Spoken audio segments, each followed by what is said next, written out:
বাংলাদেশকে নিরাপদ ঘোষণা কঠিন হতে পারে। ইউরোপ আশ্রয়। ইউরোপীয় ইউনিট ইউ এর 7টি দেশের নিরাপদ হিসেবে চিহ্নিত করেছে, যার মাঝে বাংলাদেশের নামও রয়েছে।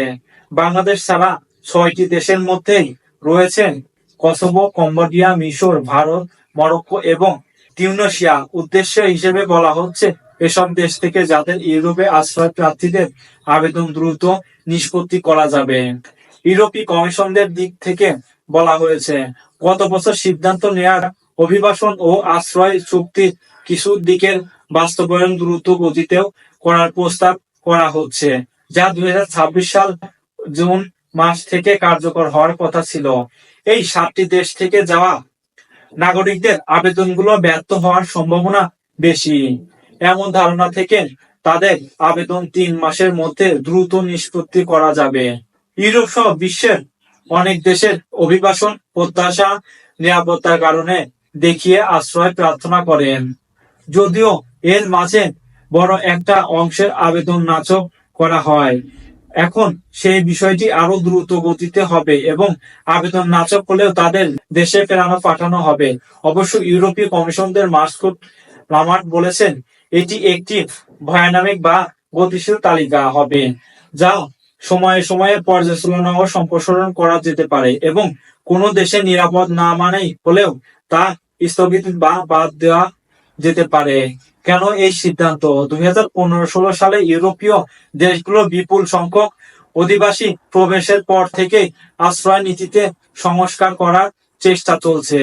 2023 সালে প্রায় 3,80,000 অবৈধ অধিবাসী ইউরোপে ইউনিয়নের বিভিন্ন দেশের সীমান্ত পার করে প্রবেশ করেছে। এবং বিষয় নিয়ে কয়েক বছর ধরেই আলোচনা পর গত বছর ইউরোপীয় পার্লামেন্টের অধিবেশনে এসব আশ্রয় বিষয়ে আইনের কঠোর করে একটি বড় সংস্কার অনুমোদন করে। গত বছর অর্থাৎ 2024 সালে এ সংক্রান্ত চুক্তি হয়েছিল, যেটি 2026 সালের জুন মাস থেকে কার্যকর হওয়ার কথা। কিন্তু ইউরোপ জানিয়েছে যে তারা সংকীর্ণ কাজ দ্রুত করার জন্য 2টি মূল নিয়ম আগেই পাশ করতে চান। ইউরোপীয় কমিশন এই প্রস্তাব দিয়েছে যাতে করে যেসব আশ্রয় আবেদন সম্ভবত অমূলক ভিত্তিহীন হবে, সেগুলো দ্রুত ও দক্ষভাবে নিষ্পত্তি করা সদস্য রাষ্ট্রগুলোকে সহায়তা করা যায়। এর একটা কারণ ইউরোপীয় ইউনিয়নের পরিসংখ্যান অনুযায়ী অধিবাসন প্রত্যাশীদের যাদের দেশে ফেরানোর আদেশে দেওয়া হয়, মাত্র 20% কম সংখ্যক মানুষ নিজের দেশে ফেরত পাঠানো হয়। তাই গত বছর ইউরোপিয়ান ইউনিয়নের নেতারা কমিশন অনুরোধে বলেছিলেন যেন তারা অধিবাসীদের দ্রুত ফেরত পাঠানোর পরিকল্পনা তৈরি করে।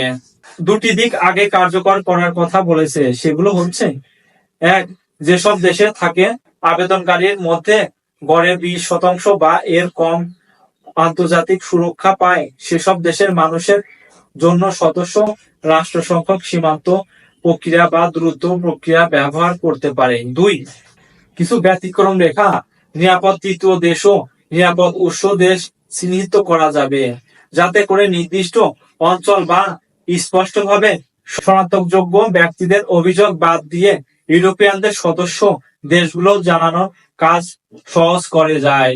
ইউরোপীয়রা কমিশনারের অভ্যন্তরীণ বিষয়ে ও অধিবাসনের কমিশন ম্যাগনাস ব্রুনার বলেছেন, যেখানে আমরা দ্রুত এগোতে পারি সেখানে আমাদের আরো দ্রুত এগিয়ে যাওয়া উচিত।